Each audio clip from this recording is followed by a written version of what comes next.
سوال کیا گیا ہے کہ پاکستانی گندم میں عشر کتنا ہوتا ہے؟ بھئی جواب نوٹ کریں، بات پاکستانی گندم کی نہیں، گندم سعودی عرب کی ہو، گندم قطر کی ہو، گندم جو ہے وہ ہندوستان یا پاکستان کی ہو، افغانستان کی ہو، دنیا کے کسی کونے کی گندم ہو، عشر کا قانون ایک ہی ہے۔ وہ یہ ہے کہ اگر وہ زمین بارانی ہے، یعنی ہم نے صرف بیج بکھیرا اور آسمان سے بارشیں ہوتی رہیں، ہمیں اس پر کوئی خرچ نہیں کرنا پڑا،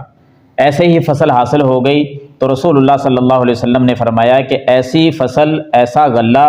جو بغیر محنت کے حاصل ہو جائے، آسمان سے پانی برستا رہے، وہ گندم تیار ہو جائے، اس میں سے 10واں حصہ جو ہے وہ اللہ کے راستے میں صدقہ کرنا ہے، اس کا عشر نکالنا ہے۔ اور ایسی زمین جس پر خرچ کیا جاتا ہے، جس پر میں اور آپ محنت کرتے ہیں، پیسے دے کر پانی لگاتے ہیں، کھاد ڈالتے ہیں، سپرے کرتے ہیں، اس میں ہل چلاتے ہیں، بہت سارے اور اخراجات ہم کرتے ہیں، ایسی زمین سے حاصل ہونے والا غلہ رسول اللہ صلی اللہ علیہ وسلم نے فرمایا اس میں نصف العشر ہے، یعنی 20واں حصہ اس میں سے دیا جائے گا۔ ہمارے علاقے میں جو گندم ہوتی ہے وہ تقریباً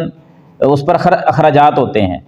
اس پر سپرے ہوتی ہے، کھاد ڈالی جاتی ہے، تو یہ ساری محنت اور اخراجات اس وجہ سے نصف العشر یعنی 20واں حصہ ہے، عرف میں اس کو بھی عشر ہی کہہ دیا جاتا ہے۔ اس گندم میں 20واں حصہ ہے، جتنی بھی گندم ہو جائے، 17 من سے زائد گندم جس کی ہوگی، مکمل گندم میں سے اس نے 20واں حصہ عشر نکالنا ہے۔ اور اگر وہ زمین بارانی ہے، اس سے آسمان سے پانی برس کر